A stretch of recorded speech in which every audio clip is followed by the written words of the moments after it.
Subscribe now. चलिए GS मस्ती YouTube channel पर आपका बहुत बहुत स्वागत।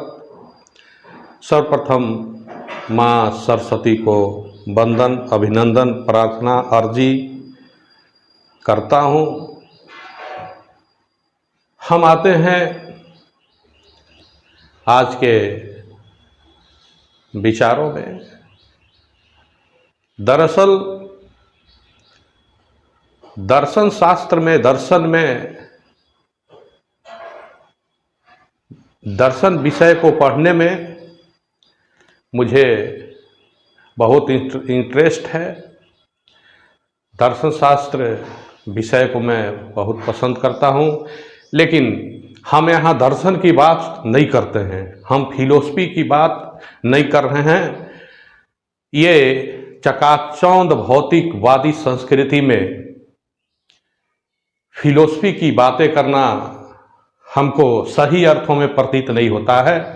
जैसा हम आज के समय में व्यवहार, वातावरण, लोगों का विचार देख रहे हैं, उसमें हम फिलोसफी की बातें नहीं करते हैं। जो अभी हमारे देश, समाज, परिवार में विशेषकर समस्याएं हैं, उन विचारों को मैं रखता हूं। जैसे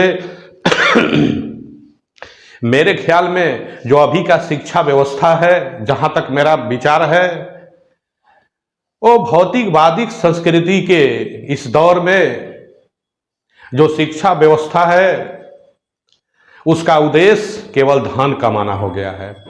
जबकि शिक्षा व्यवस्था, शिक्षा ऐसी देनी चाहिए आज के बालकों के, लोगों को, जो संस्कृति से संबंधित हो, संस्कृति को बताए, मानवता के बारे में बताए, ठीक है, और आध्यात्मिकता को प्राथमिकता कम से कम दे। थोड़ा किसी भी व्यक्ति के जीवन में आध्यात्मिकता एकदम मेरे ख्याल से बहुत जरूरी है, और हम आध्यात्मिकता से एकदम दूर चले गए हैं। ठीक है, थोड़ा आध्यात्मिकता चाहिए, ठीक है, भौतिकवादी दौर है, लेकिन हम इस अंधाधुंध भौतिकवादी संस्कृति में चले गए हैं कि हमें अपने परिवार तक सोचने का जो है समय नहीं है, जरूरत नहीं है। आज हम देख रहे हैं स्वार्थपरक विचार लोगों का, जो अपने परिवार तक भी सीमित नहीं है, परिवार में भी बिखराव है, व्यक्तिगत परिवार हो चुका है, संयुक्त परिवार बिल्कुल टूट चुका है। एक तरफ परिवार का कोई व्यक्ति अगर कष्ट में कराह रहा होता है, तो उसी परिवार का उसके भाई, उसके और लोग चैन की बंसी बजाते हैं। आज की शिक्षा व्यवस्था इस तरह का है दोस्तों, मेरे भाइयों, इस पर गंभीर विचार करेंगे आप। तो ऐसी शिक्षा व्यवस्था, आप ये आज जो है शिक्षा व्यवस्था का उद्देश्य केवल धन कमाना हो गया, जबकि शिक्षा लेने का उद्देश्यों में से एक हिस्सा है आर्थिक, ठीक है, आर्थिक उपार्जन। लेकिन शिक्षा लेने का उद्देश्य जो है केवल आर्थिक उपार्जन, धन कमाना नहीं है, इसका सर्वांगीण विकास है। जबकि एक हिस्सा केवल आर्थिक उपार्जन है, तो यही एक हिस्सा शिक्षा जो ले रहे हैं लोग, उसका केवल उद्देश्य हो गया है। तो आप जान लीजिए, समझ लीजिए, धन लेकर आपको सुख भी मिल सकता है, मान लेते हैं, लेकिन आनंद नहीं मिलेगा। धन से आनंद मिल जाए ये जरूरी नहीं है। इसलिए इसको मेरे दोस्तों, मेरे भाइयों, जरूर विचार करेंगे। तो चलिए आइए, आज हम अगली कड़ी में चलते हैं। इंग्लिश सब्जेक्ट के अंतर्गत करेक्ट यूज ऑफ वर्ड्स के बारे में हम आगे आज विचार करेंगे, इन वर्ड्स के बारे में। अब हम देखते हैं जो हमारे वर्ड हैं, ये है, आते हैं हम refuse, deny, rejected, refute, neglect. ये सभी का अर्थ जैसा कि आप जानते होंगे अस्वीकार करना होता है। लेकिन अब इन शब्दों का हम अलग अलग वाक्यों के अनुसार, सेंटेंस के अकॉर्डिंग टू सेंटेंस के अनुसार कैसे प्रयोग करेंगे, ठीक है ना। तो सबसे पहले हम आते हैं रिफ्यूज। रिफ्यूज होता है किसी का प्रस्ताव या ऑफर या वर्क। जैसे ऑफर आता है तो आप रिफ्यूज कर देते हैं, कोई वर्क, कोई कहता है इस वो काम को कर दीजिएगा इस वर्क को, तो कोई कहता है नहीं हो पाएगा, तो रिफ्यूज वहां होता है। वहां वर्ड, किस वर्ड का प्रयोग करेंगे? रिफ्यूज। तो ऐसे जैसे I refuse to go there ना, क्या होगा? I refuse to go there, वहां जाने से को हम अस्वीकार करते हैं, तो अस्वीकार करना। अब आया अगला डिनाई, तो अपने आरोप को अस्वीकार करना। अगर आपके ऊपर कोई ऐसे आरोप लगे हों तो उसको, जैसे हम ये नहीं किए हैं, ऐसे आरोप जैसे इसको हम करने से अस्वीकार कर रहे हैं, इस टाइप का अगर बातें हों तो वहां हम ये डिनाई का प्रयोग करते हैं। जैसे Mohan denied her hand in murder, ठीक है, मोहन क्या किया? डिनाइड किया अपने हाथों से मर्डर का, अपने, ठीक है, अपने से किसी का हत्या करने से मोहन अस्वीकार कर रहा है, हम मर्डर नहीं किए हैं। तो ऐसे जहां हो, ऐसे मीनिंग निकल रहा हो किसी सेंटेंस का, तो हम वहां डिनाई वर्ड का प्रयोग करेंगे। आगे आया है रिजेक्ट। अब जैसे अर्जी प्रार्थना को अस्वीकार किया जाता है तो रिजेक्ट वर्ड का प्रयोग किया जाता है, इस शब्द का प्रयोग किया जाता है। जैसे आप अक्सर सुनते होंगे बेल रिजेक्ट हो जाना, ऐसे शब्दों का प्रयोग, जैसे the magistrate rejected his bail, अर्थात इस तरह का आपके प्रार्थना को, आपकी अर्जी को अस्वीकार किया जाए, ऐसा जब आपके पास सेंटेंस हो तो इस अर्थों में हम रिजेक्ट वर्ड का प्रयोग करेंगे। अब आते हैं रिफ्यूट। इसका होता है आरोप का खंडन, अर्थात जोरदार खंडन जब किया जाए। वो तो सामान्य रूप से खंडन, अब जब जोरदार तरीके से, बिल्कुल नहीं, एकदम नकारना, नहीं नहीं हम नहीं किए हैं, एकदम नहीं, बिल्कुल हम नहीं किए हैं, इस टाइप का जहां अर्थ हो, जहां इस टाइप का अर्थ हो, इस आरोप का खंडन अगर जोरदार तरीके से किया जाए तो हम वहां रिफ्यूट वर्ड का प्रयोग करेंगे।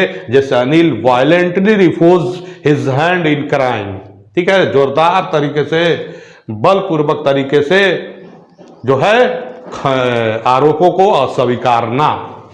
अब है नेगलेक्ट, इग्नोर, किसी व्यक्ति या कार्य के प्रति अनिच्छुक, ठीक है, किसी व्यक्ति को नेगलेक्ट करना, जैसे हम उसको नेगलेक्ट करते हैं, कहता है आदमी, उसके बातों को हम नहीं सुनते हैं, उसको नेगलेक्ट करके मान के चलते हैं, नेगलेक्ट करते हैं। या किसी कार्य के प्रति अगर आपकी इच्छा न हो, उस कार्य को करने का मन नहीं हो, तो नेगलेक्ट कर देते हैं।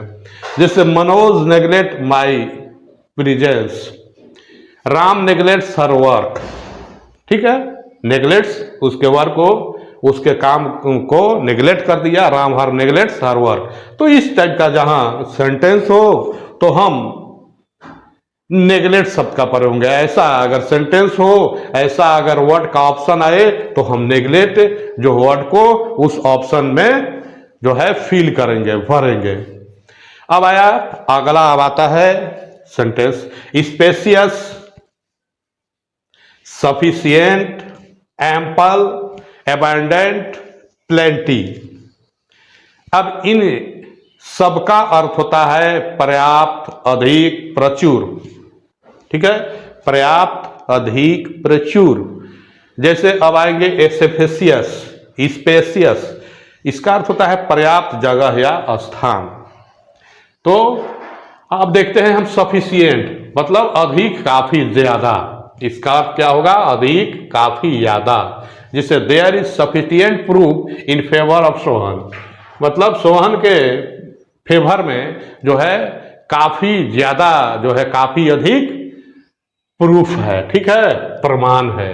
तो ऐसा जहां सेंटेंस आए हम वहां सफिशिएंट शब्द का प्रयोग करेंगे।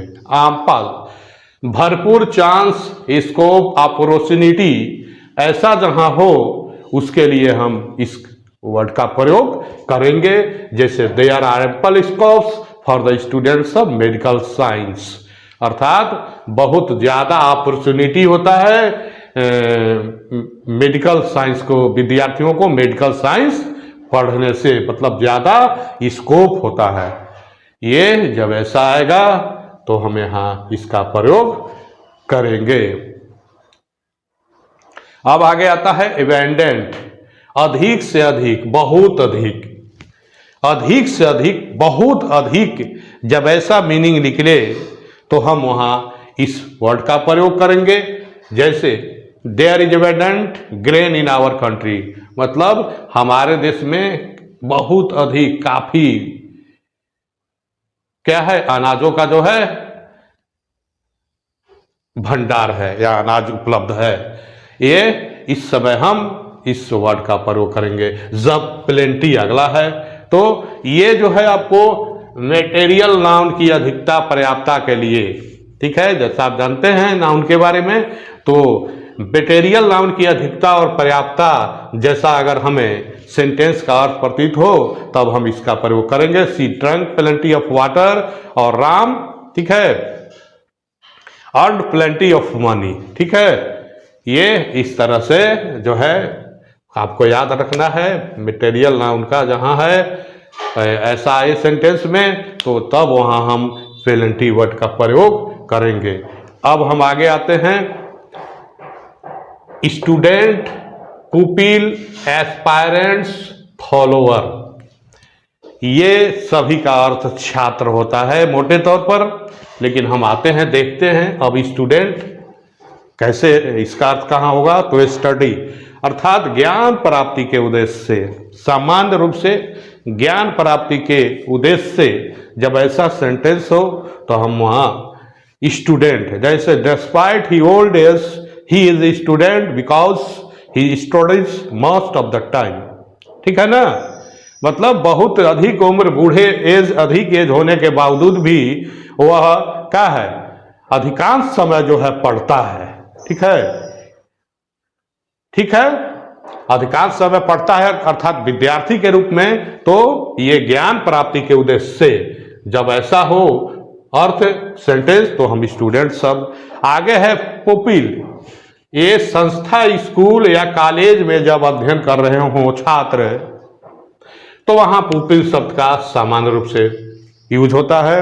जैसे we are pupils of this college, we are pupils of this college. लेकिन हमें अब विशेष ध्यान ये देने योग्य बात यह है कि ऑल पुपिल्स आर स्टूडेंट्स, आप ध्यान देंगे, all pupils are students but, लेकिन देखिए अब, all students are not pupils, all pupils are students, all pupils are students but all students are not pupils, ये आपको याद रखना है।